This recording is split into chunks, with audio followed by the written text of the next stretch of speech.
Katie Bennett-Stenton, a senior B2B marketer with 20 years experience across the UK, United States and Asia Pacific. Last year I was fortunate to spend 3 months with Deloitte in Chicago. During that time I had the opportunity to meet with a number of global experts. Throughout that period I interviewed a range of thought leaders and shared their thought-provoking, relevant and influential takeaways weekly. Now that I'm back in Melbourne, the Katie Talks conversation with influencers continues. And today is going to be fantastic. I'm speaking with Jon Burgess, who's one of the most respected and innovative influencers in people networks and is equally renowned for the development of the 3 Minds approach. Kwan is the international management consultancy that Jon established, which helps organisations and executives create advocacy, which is to say really deep relationships and remaining top of mind in the relationships that matter most to them. Jon has presented at Harvard Business School and works with elite Australian leaders. Jon is somebody who likes to raise the importance of connectedness through sharing what he has observed and lessons learned. In preparing for this podcast, I've also interviewed a number of leaders at Deloitte Australia, including the Deloitte Australia chair, Imbesi, and a couple of other partners. We'll hear some takeaways from them throughout as to how Jon has played a pivotal role in helping them really up their game. Jon, welcome. I'd love to hear a bit more about your background and what led you to establishing Kwan. Thank you, Katie, for this wonderful opportunity. Kwan was established in 2000 during a performance review when a board member asked me 2 questions about my relationships, which I struggled to answer. And the questions started with, I'm going to call it because I care. Okay. And I've never had anyone in my life in business frame up a conversation, I call it because I care. Mm-hmm. And I suppose what they were trying to open my mind up to is that the next questions that would follow would either disrupt me, yes, or refresh me. Okay. But it'll be, at the end of it, I'll be a better me. Sure. And the question was, have you got the right people around you to do what you need to do? And I responded, initially I thought it was ignorant, but it was arrogant. I said, of course I do. Look at my numbers. Because that's what I was led to believe. Sure. Because people were judged on numbers. Yep. Then the next question that followed was, how many of those people that you think you know are sitting in coffee shops right now thinking about you, know how to think about you? And at that moment I'd realise I'd missed something. Okay. My numbers or the figures were saying one thing, but these questions were saying another thing. Yeah. And the last question is, how many people have picked up the phone, referenced something that you shared together and connected you to someone that you didn't know that helped you with what you needed to know? What good questions. And that, for me, for the first time in my life, I felt exposed. I didn't have peace of mind. Mm-hmm. So Kwan was built over many conversations later, over 4 continents. And it ended up at Harvard, where it was considered that I'd uncovered a worldwide blind spot. In order for people to perform at Harvard, we can tell you why these communities or these connections or networks are important, but we can't evaluate or teach you. So it's taken me 18 years and 15,000 people later over 4 continents to realise we have a framework for everything except for people. And now we have the framework for people. So what I'm most proud of is all I'm sharing is what I've learnt from all the people that gave me time. I was just very curious in that time and built something that mattered and over time made sense. And my dream was always to scale this because I cared. And that was the original.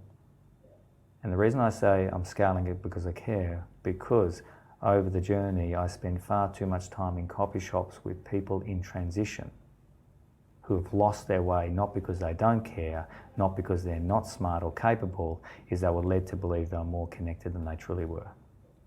This is incredibly interesting. Jon, what is connectedness? Connectedness is, if you look back in history, anyone that's achieved significance over a long period of time, there's been really three attributes. There's character, there's capability, and there's connectedness. Okay. Now, in my experience and what I've learned over the years, is the people that performed over a long period of time saw connectedness as a way of life. The ones that lost their way over time were led to believe they had the connectedness. So what was coming every year more and more visual to me is that there were people losing their way, not because they didn't care, not because they weren't capable, is they didn't have the connectedness required to execute on that role. And when I went back and spoke to those people, they'd always been told of its importance but never taught. So I haven't to date come across any organisation or any business school or any association that has a framework to evaluate connectedness, to enable connectedness, and to embed connectedness. So we've talked about why it is so important. How do you define connectedness? Connectedness is in the simple thing is how many people are sitting around the world thinking about you right now. Okay. And they know how to think about you and you know how to think about them. So basically what I'm saying is, do you know actually what's important to them? Okay. That to me is connectedness. Is not only ability to connect, is to stay connected, is your ability through generosity, curiosity, and to be conscious. And if anyone that I've met along my way that's achieved significance in their life, it's always come back to, I couldn't have done it without good people around me. I think that's so true.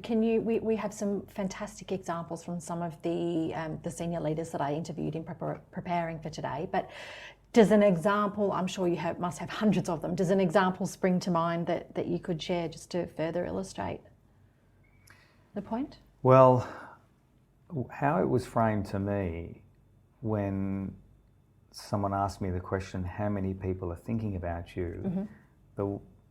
I did ask the question, why is that important?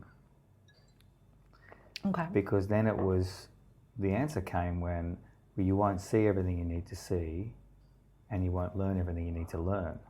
So having people around you that understand what's important to you and you know what's important to them provides that layer of insight, knowledge and connectedness that will not appear unless you have those relationships. Sure. So to me, what they were saying to me is, you don't know what you don't know, and you won't always see what you need to know. Okay. So having people around you that know what you need to know is a richness. So if I look back on any person that I've learned from, it's never been, I've had a great resilience only. I had a level of capability or innovation only. But consistently, I couldn't have done it without good people around me, thinking about me and advocating for me. Tom Imbesi, Chair of Deloitte Australia, is one of Jon's mentees, and he also agrees that connectedness is a tangible component in career success.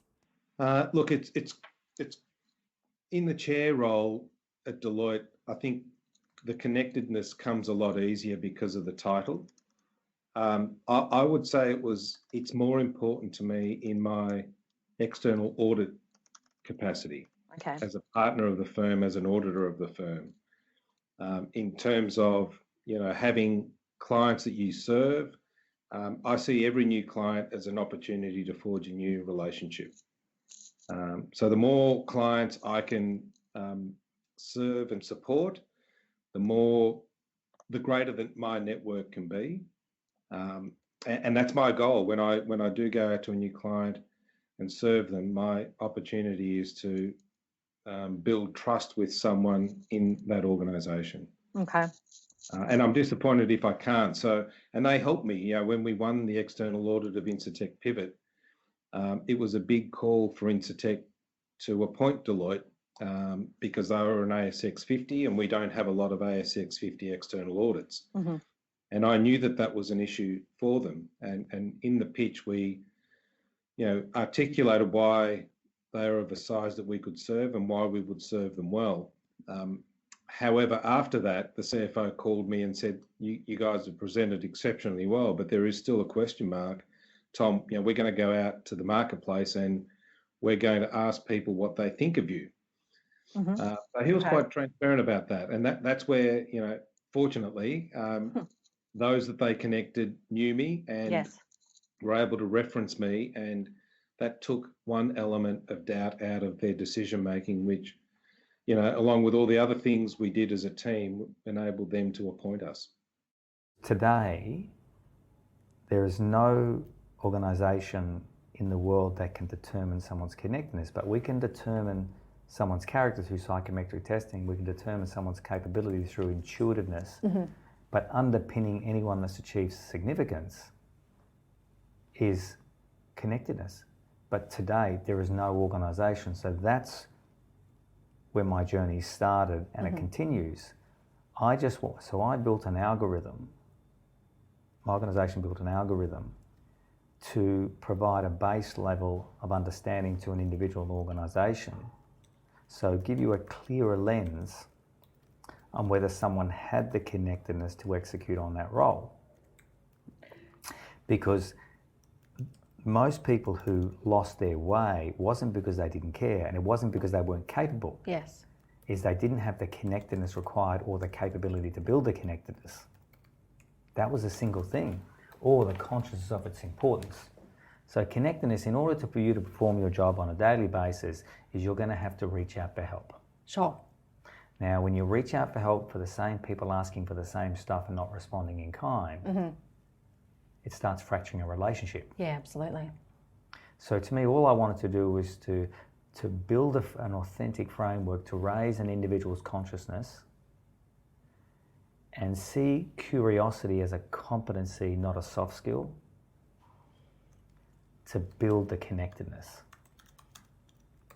Curiosity is always seen to be something you'll learn along the way.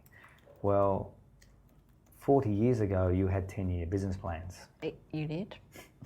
Now we've got a 1-year business plan with a 3-month check-in.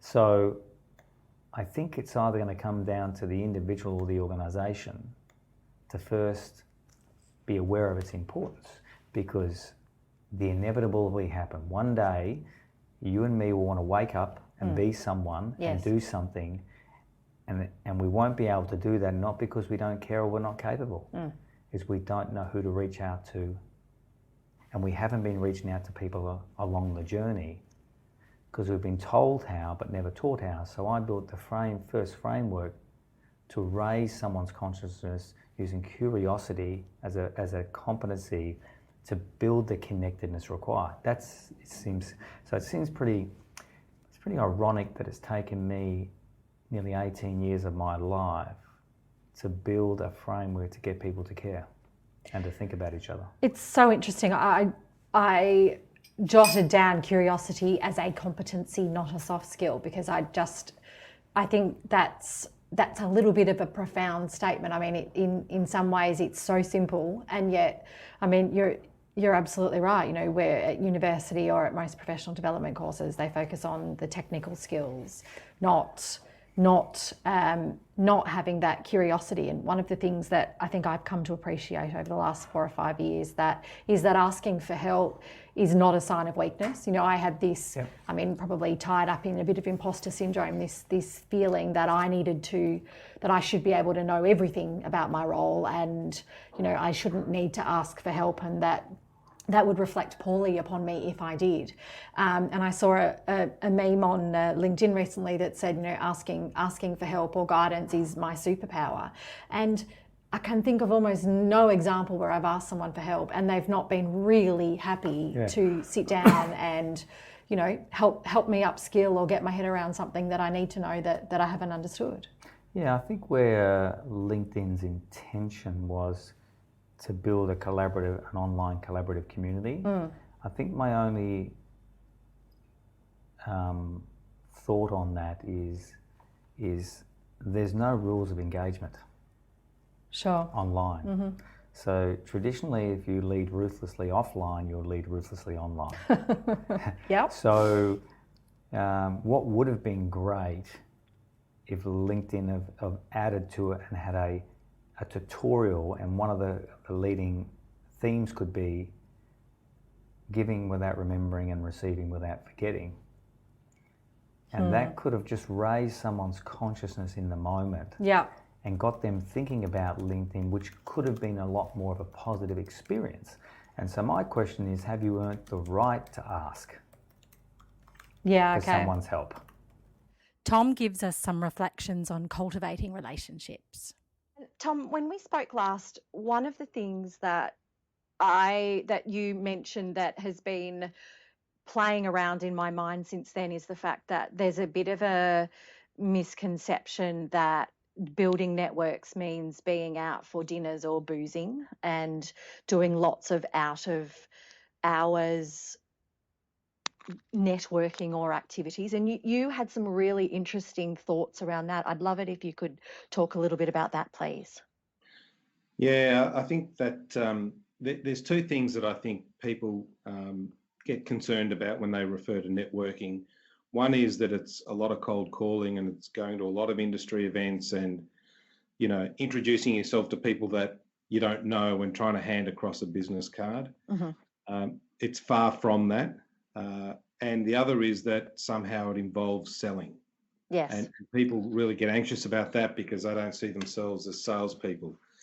So my point around those two things is, you know, a professional network is exactly that, a professional network. It's not a personal or social network. And most of the people that I have in my professional network, you know, I've never been to their homes. They've never been to mine. There might be occasions where, you know, we'll meet up as a husband and wife or a broader group, but it's very much along professional lines. And so most of my networking is either breakfast or a lunch, or it might be a beer after work, but it's very rarely on weekends and it's very rarely evenings. And I think most of my network prefer it that way as well. Yes. And I mean, I feel incredibly inspired, if that's it's not quite the right word, but it's close enough, hearing you talk about that, because, you know, as somebody who has two young kids, I do some out of hours work, but I also want to be home with my family. So hearing somebody who's in a position as you talk about the fact that it doesn't mean loads and loads of out of hours, late evenings is incredibly gratifying to hear.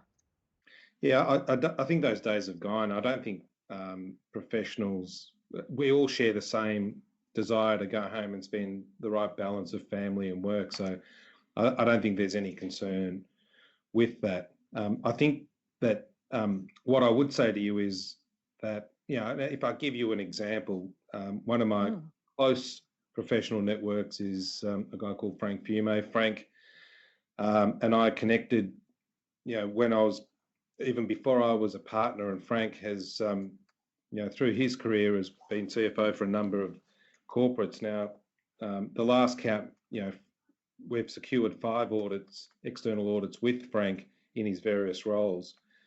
But I've never been to Frank's house and he's never been to mine. And frankly, I only connect with him face to face probably a couple of times a year.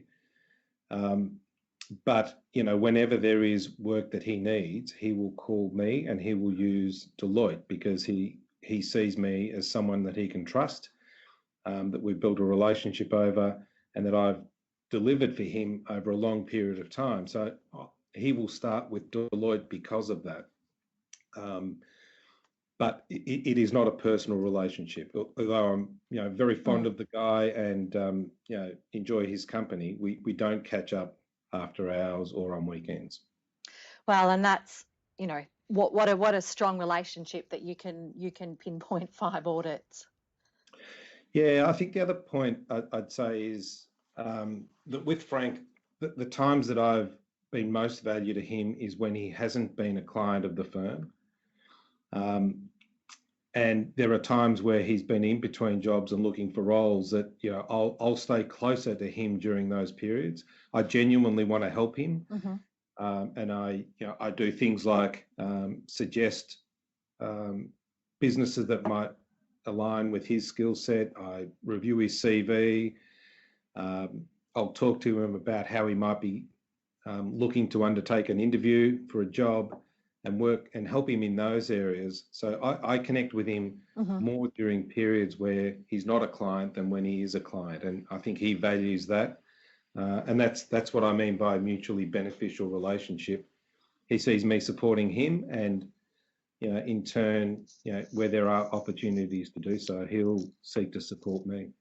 Well, I think you've very neatly defined connectedness perfectly with that example, Tom. And so for me, I was very conscious along my journey that I didn't feel that anyone was any smarter than me or any more connected than me. I just felt you just had a different journey than me and knew different people than me. Yes. But the world's telling us different. And how many people can we truly look after? And how many people can we truly think about or advocate for? So I think it comes back to my original comment is because it's not raised early on in someone's career, all they're getting throughout their career is some great stories with sound bites. My question is, why has my topic become 1 page in a book with 7 tips? Why has years and years and years to learn how to connect and collaborate to build trust is now being summarized in 1 page, which is telling the world that all you need to do is here are 7 tips to be a great person and to build connectedness, right? So that was my only concern, that, there was a book called Good to Great. And if you look at the text of it, 98% of the content is around data analytics on what makes a company go from good to great. And the only reference they have to people is get the right people on the bus in the right seats, in the right order. So the people really is not important at all. Well, it wasn't highlighted. So my point for that is if I was talking to the author, I would say, so you're telling me about a good company go from good to great. I know the importance of getting good people around me. How do I do it? Sure. There was no how to. And that's where the 3 minds became very critical, because people weren't getting there themselves. They had good people around them that had built this incredible connectedness, and they were telling these great stories, but only 1 to 5% of people could grab that story and then take that story and execute that in their lives on how they did it. Sure. 95% will come back a week later and go, I tried that, but it didn't work. And the response would be, keep on trying. But I haven't got 40 years to build those networks. I haven't got 10-year business plans. So I think the only thing that I felt that I could contribute was not to change who you are and what you are. But I've taken over 15,000 conversations and learnings and tried and built a very, very, very authentic framework on how you can live your life by being generous, curious, and conscious. And I've proven that at every level, from chairman down to grad. The one thing we all respond to is kindness. Kindness for me is when I sit in front of someone and I'm curious. Yes. Yep. And it's not curious about what I can get entirely, it's what can I learn? It's just a flip. Not curious about what I can get, but also what can I learn. But the real beauty about what I've just said is then what did I learn and what could I share? Sure. Let's get into that in a little bit more detail, Jon. There are many management consultants across the globe. What is it about what you teach that is so leading and so attracted Harvard Business School? I think the world's realised that people weren't getting there themselves. Okay. So getting an inspirational speaker, overlay what they do with some great stories. People weren't getting there themselves. So we have a framework for everything except for connectedness. Yeah. Okay. We can psychometric test people to get their character. We can ask great questions and put them through an evaluation to determine whether they have the capability.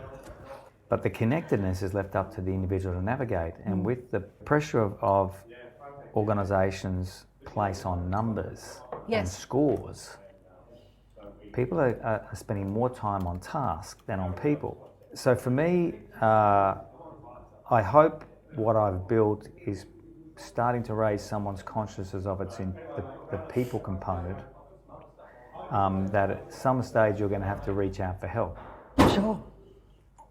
And to me, and what I've experienced and learned from some really wonderful people around the world is the ones that seem to have peace of mind have people around them that are top of mind.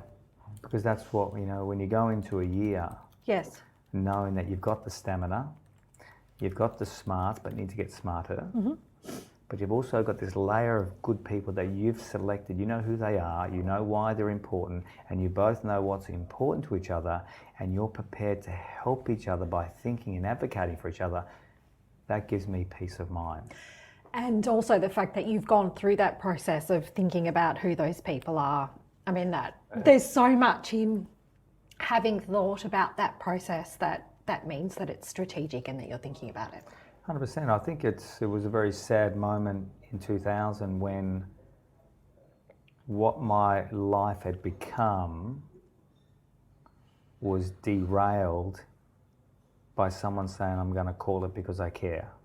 I don't think you're as connected as you think you are. I went, based on what? How many people are thinking about you right now around the world and know how to think about you and have advocated for you without asking? Sure. I think when someone comes into your life and genuinely cares about your well-being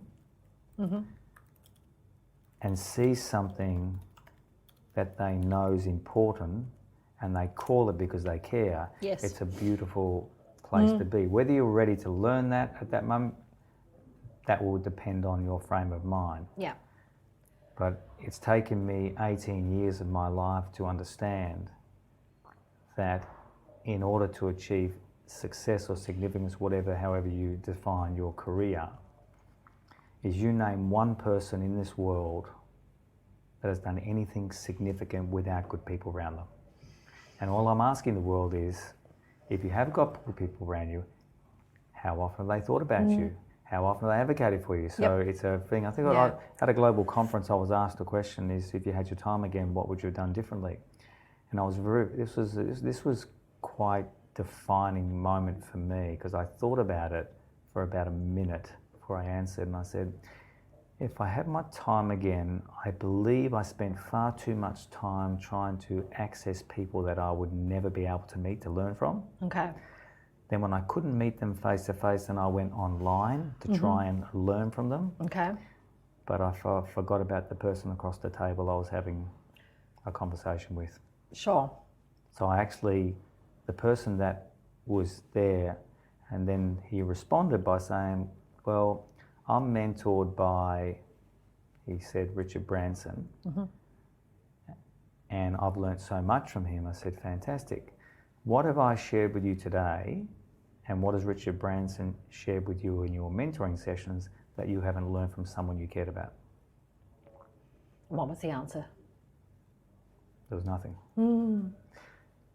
So whether it was the zero effect, Sure. Instagram, buildings, money, whatever that may be, I've learned more from people that no one knows than from people that everyone knows, based on the simple principle: remain generous, forever curious, and you'll build the connectedness. Yeah, and Tom, when we spoke previously, you talked a little bit about how you started to work that into your regular professional routine. It'd be great if you could talk a little bit about that, please. Yeah, and it really struck me when I went through my partner assessment process, and my assessor at the time, way back then, suggested that I shouldn't be made partner because they didn't feel that I would be able to grow the business, which really kind of hurt in some ways. I was very fortunate to have other partners that supported me and pushed me through to partnership. But I then started to think about how I would manage that network and build my brand with those around me.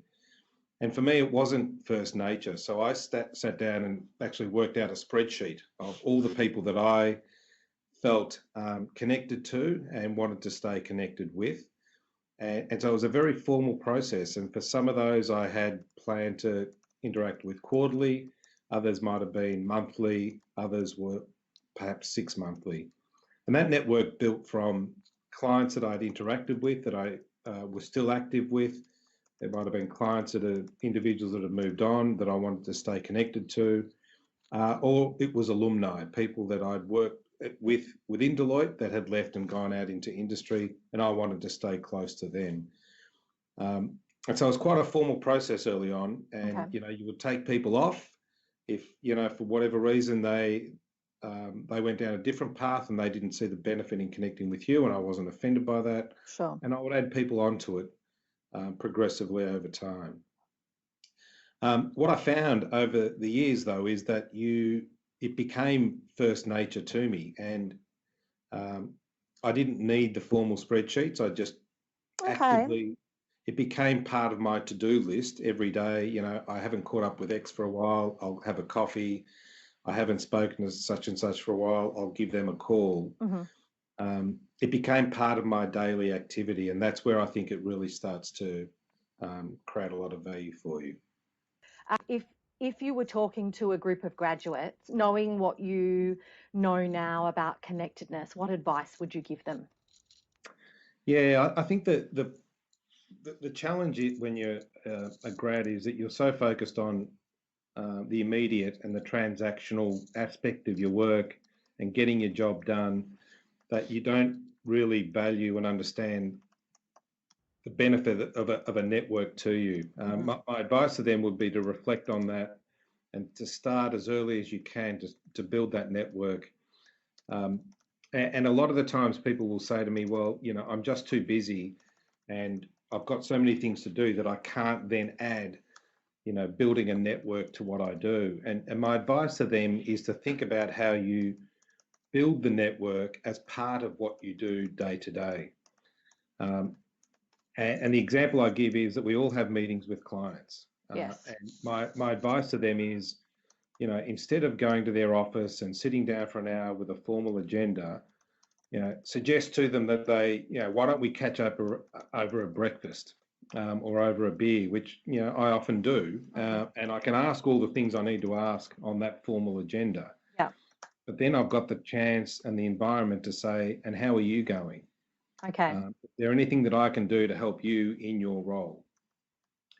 And it's really those two questions that convert the discussion from a very formal, stale, to-do list task to starting to understand and engage with the person on a very different level. And it's really only those two questions that you need to ask and then act on and build from that enables you to start building that network. So I dismiss the view that we're too busy to network. Yes. I believe you can do it effectively as part of your day-to-day activity, and then it will become second nature to you, and I think you then start to roll from there. That I love that analogy, Tom. It's just the act of shaking up the environment to making it a little less formal, to still do all that you need on the business professional front, but also adding in those two questions. Yeah, and being able to do it still within your working Yes. day. Yeah. That's the key to it. Grant Hyde, partner at Deloitte Australia, agrees. Yeah, well, that's a really easy question for me to answer because I have a son. You do who's have graduate, you do, don't you? Yeah. And I've been stressing the importance of relationships with him. And I've seen him activate a relationship plan and as a graduate and perform and engage with the firm in a much better way than I've seen other graduates because of that realisation that it's not just about technical performance, it is about how you influence people and how you connect with people and how you look at it from a global perspective as well as a local perspective and look at it internally as well as the market. And the impact is made both with partners being able to connect them to the market and also connect the firm to people who are potential candidates coming in as well as opportunities shows that if a graduate can do it, anyone could do it. And the key thing for me is I'm saying that graduates need to have relationship plans, not just partners, not just directors. Yeah. They should come in and be taught the importance of having the importance of connectedness and having relationships. And I bet that makes him stand out. I would imagine that although we employ incredibly smart graduates, I reckon he'd be one of a pretty small handful who is focusing on relationships. Yeah, that is what I hear, and I've seen graduates on my accounts, and I've heard of stories on graduates on my accounts fed back to me, where they know people in the organisation and they're given license to go and talk to them and say you should connect with them. Yep. And the feedback from that graduate is that's not part of my role. My role is to sit here and look at this computer and to process stuff and to do stuff, and that is really quite to go through an onboarding process and an induction process and come out and think that humans aren't important and connecting is not important is just astounds me. Stephen Reid is a partner with Deloitte Australia. Oh, it's super important. I think sort of early on in a career, you can make some mistakes around, or plenty of mistakes around connectedness, and not sort of really appreciate its full importance. But everybody, the people that you're dealing with are just people. They have personal challenges and work challenges, and sometimes the cat dies, and sometimes there's some project that they need to do that is super important for their career for a variety of reasons. And if you're not, if you're not connecting with them in a non-transactional way, you'll never know what those things are, and therefore how you might be able to authentically help them.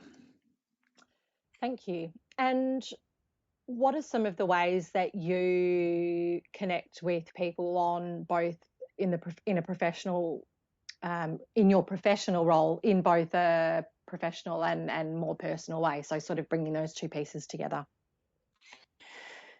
I think there's probably. I don't think it has to be super hard. I just think you really have to suspend self-interest and bring your curiosity and sort of to the table and just start talking to the other person as a person that you're interested in, which is invariably the case for me. So you just start having a conversation. In speaking with a number of senior leaders who have worked with you, they've described you as making a fundamental difference to their lives. We're talking about some senior people here, so that's some serious street cred. For those who haven't worked with you, take us through your approach. Okay, first is the thing to think about is first, and this is something you'll learn over time, is there is no one any more capable than you, and there's no one any more connected than you. Mm-hmm. You just had a different level of capability, and you know different people. Yes. That's the first thing you need to understand. And the fact that you'll end up realising that you can add value to people once you know how. Okay. So for me, the journey always starts with a sense of humility. Okay. So I built an algorithm and an assessment tool, and the one thing that was critical to me when building this, when I was with the developer, is do not take someone's dignity away. Mm-hmm. Don't make them feel or build an algorithm that ends up making them feel that they're not worthy. Because you don't get anywhere in life if you're doing that, do you? 100%. Mm-hmm. So I built a very authentic algorithm and an assessment tool. So it would take 15 minutes to complete. Okay. And 15 seconds later, it will respond with 3 pages with your answers, a score, and also a behavioural chart. And the only question that I need to overlay is, what did you learn about yourself? And when you say a behavioural chart, does that talk about the 6 key behavioural patterns mm-hmm. around connectedness? Okay. And through that, my experience has been when people have completed that, the 3 findings was, I've never been evaluated. So that was interesting to me. In the first question, who would be the first 5 people I would reach out to if this was day 1 of the year? Okay. And I'd never ever thought about that. Uh-huh. It was something just happened organically. Yeah. So it started to raise my consciousness. And then when I looked at the score, which is truly irrelevant, but organisations seem to want scores. My question to organisations is, when did people become a score? Which goes back to your comment earlier about organisations' emphasis on hitting figures and the bottom line. When did people become a score? That was my single biggest question. But so the score is in there, but it's irrelevant. Mm-hmm. The key thing is, what did you learn about yourself? Yeah. And I think from that point, the pure objective of that is for you to tell me where you feel you need to improve, not for a consultant to tell you where you need to improve. Okay. So then from that, once they go through an evaluation process, then we go through more of a reflective process by having a collaborative conversation. Mm-hmm. And a collaborative conversation is just sharing some of my observations. Yes. And some of the lessons that I've learned. Okay. Around the value of connectedness.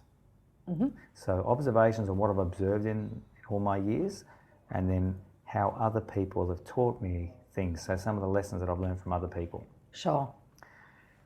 So that's more the evaluation phase. And then the next phase is really around what behaviours and strategies do we need to learn and apply to connect and collaborate with people we know mm-hmm. and people we don't know. Okay. To remain relevant and top of mind. Okay. Now this is very much bringing me back to some of the conversations I've had with senior leaders who talked fairly at length about the fact that it was quite late in their careers that they came to the importance or truly understanding the importance of relationships. You know, they'd perhaps studied accounting at university and as a baby graduate got in and were very focused around, okay, well, I'm working on this project. I need to just knuckle down and focus on improving my technical skills. And if I talked, you know, they talked about probably their biggest learning from working with you being that the importance of relationships is something that needs to be thought about in a very proactive manner and a really solid strategy put in place in terms of how they approach that. What are your thoughts on that front? Yeah, I think they're maybe being a bit too hard on themselves. I think I firmly believe that we're all doing it every day. Okay. I don't think what I'm doing is anything different. What I am doing and where I think it's different, and the only thing is I'm just trying to raise the consciousness of an individual and around the curiosity now as a competency. You can be more efficient and more effective. Okay. If you have people around you that you can reach out to for help, but also they're thinking about you and advocating for you. So, because that's where it is. So I think the leaders that you've interviewed have been quite humble, because I think the people that you've spoken to, I know, have always been very generous, very Sure. curious, and very conscious. But perhaps that's just more a part of their makeup rather than being aware that this is a competency and being aware that by focusing on it, they will be able to do a whole lot better in life. Yeah, a lot. No, I think it's. Look, I've had the privilege to work with some crazy good people, and when you strip it all back, we're all doing this, but possibly on off. When we believe it's relevant. When it's not relevant, we don't do it. Sure. So I think the easiest segue is you can either have this as a strategic way you live your life, or you can make it a way of life. Yes, okay. So strategically a way of life may be a good start, because that can raise your consciousness. But at some stage, it has to become the way you live your life. Sure. So I suppose I provide framework and consciousness to make it more strategic way to live your life initially. Yes. To one day realising this is the only way to live your life.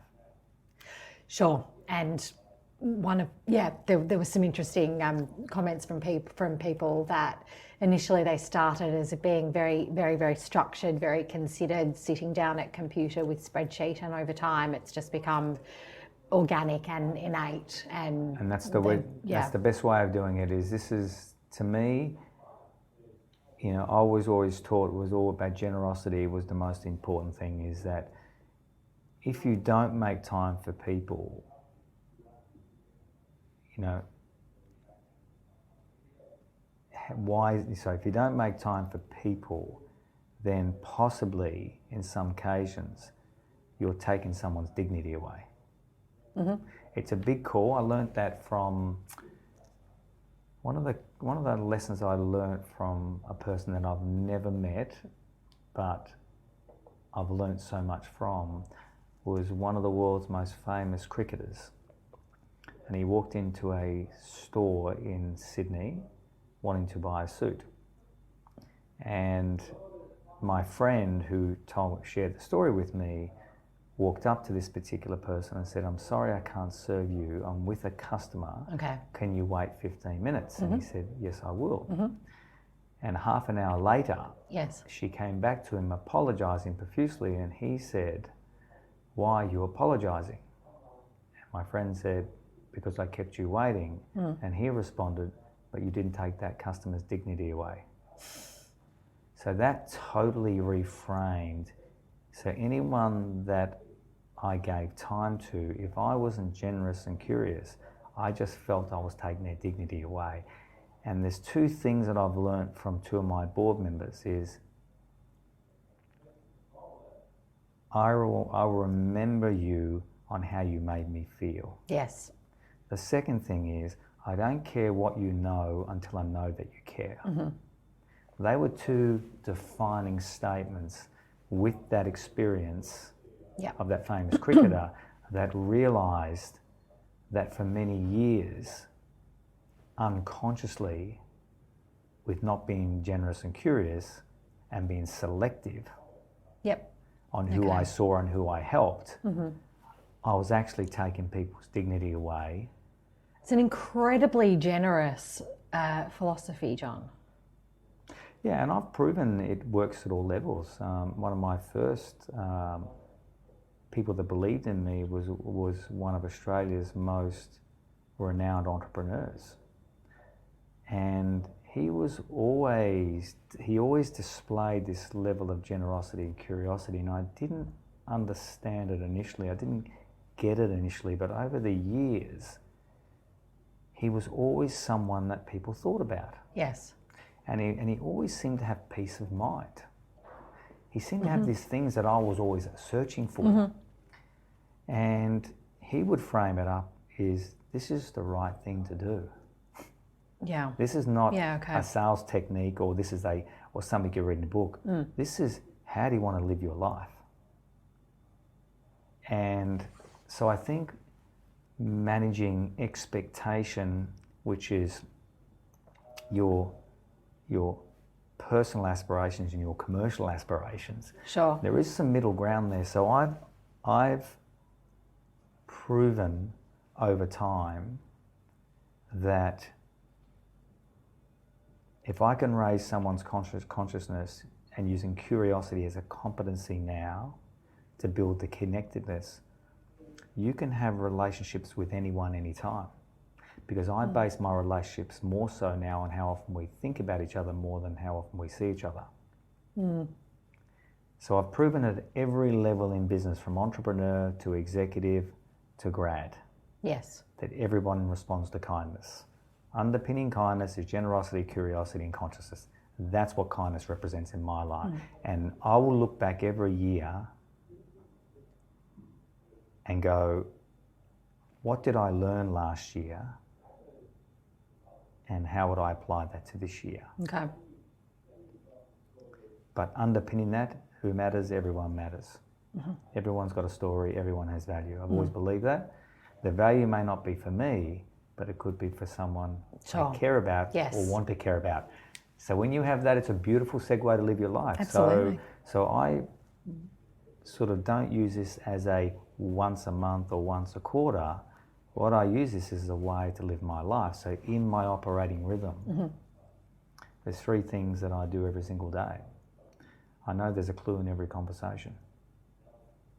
If I'm curious enough, I'll unearth that clue. Okay. And when I understand that clue and I feel that what's important, the clue is what's important to them, I think about who do I know that could help them with that? Yep. Or what do I know? Or one of my friends would frame it up is, I've just met you, so how do I think about you? And if I can, how can I help you? Yeah. So I've just applied simple, conscious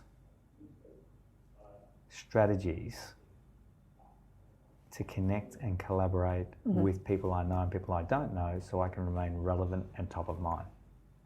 So simple when you phrase it like that, Jon. So simple. But it's taken me many, many years to unwrap the world through listening to people who had achieved significance in their 60 plus years, and now to rewrap the world because the world missed it. The business schools missed it, organisations missed it, and also individuals missed it, not because they don't care, not because they're not conscious. What they missed was, it was a blind spot. So I think I'm most proud of is my journey has been complete because of the people around me. It's not me, it's not what I've done, it's actually, I'm still standing because the people that I've connected with at some stage in their life have collaborated with me and thought about me and advocated, which is why I'm still standing. And once we realise that in life, you become a lot better person and a lot better leader. Absolutely. So that's how I would frame up, but I am who I am because of the people around me, not me. Jon, I have one more question for you, and I'd like to ask 20 more. However, we don't have time. When we first met, you talked to me a little bit about your Millennial Council. Yep. And perhaps case in point to give a great example to all that you're talking about today. I read a great article in Harvard Business Review last week that emphasised the importance of listening to millennials and considering having a shadow board to ensure that organisations are informed by a broad section of their communities. Now, this immediately made me think of the conversation we had a few months ago around your Millennial Council. So I suppose at first blush, that was an example of me thinking about you, a conversation that we had. But the reason for raising this is I'm really interested to hear about your Millennial Council. When you first mentioned it to me, it wasn't a concept I had heard before, and I just thought was really clever. So what's that all about? I think in the journey, it became more and more apparent that the layers of people around you had to be people that could make you think differently. And to be different, you need to think differently first. Yes. And so what I worked out is I built an extremely world-class advisory board filled with people that had great character, had different capability, and had a different level of connectedness. Okay. But they were consciousness of the importance of it. Sure. Then I felt I was missing something. There was another generation that my esteemed current advisory board couldn't provide me. So along the journey, I'd met a series of young people who stretched me through their curiosity that made me think about what I do and how I do differently. Okay. So to me, I feel very privileged that I sit in the middle of people, my millennial board, who are under me that teach me things I don't know, and people above me teach me things that I need to know. Okay. So I think if I really framed it up is I'm not going to see everything I need to see, and I'm not going to learn everything I need to learn. Yeah. So this all fits in really nicely, is all I have is one request to my esteemed board and my Millennial Council is, if you see something or hear something you think I would value, Yeah. that's all I would like to know. Okay. So to me, it's about knowledge sharing, but we're all based on character, which is value alignment. Yeah. We believe in it's more than us. Sure. Capability, we've just got different skill sets, but are critical to learn. And the third thing is we've all realised that we can't be who we want to be, do what we want to do, unless we have this third piece, which I will which I've been going around the world telling people, is tell me one person that's achieved significance without connectedness. Well, what a good way to round out this discussion, Jon. I'd love to have another hour or two to further unpick it. Perhaps we'll have to do a follow-up podcast. Yeah, and I would love actually just to leave you with one story. Please. A person came into my life recently who had achieved success from middle age to esteemed age and ran a very large company. Then volunteered for the United Nations and raised money and built a program that saved 1 million lives. And I introduced him to Tom Imbesi, the chairman of Deloitte, because Tom is someone that I admire in close and afar, of not his title or his role, but what he stands for as a person. Okay. And for me, generosity. So when I put these two people together, what I learnt from both of them was they both had incredible journeys, and one not better than the other, just a different journey.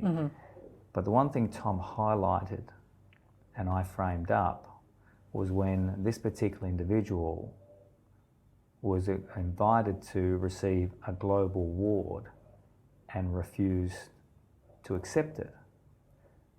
Why? And the question came back is because it's important to execute and celebrate in silence.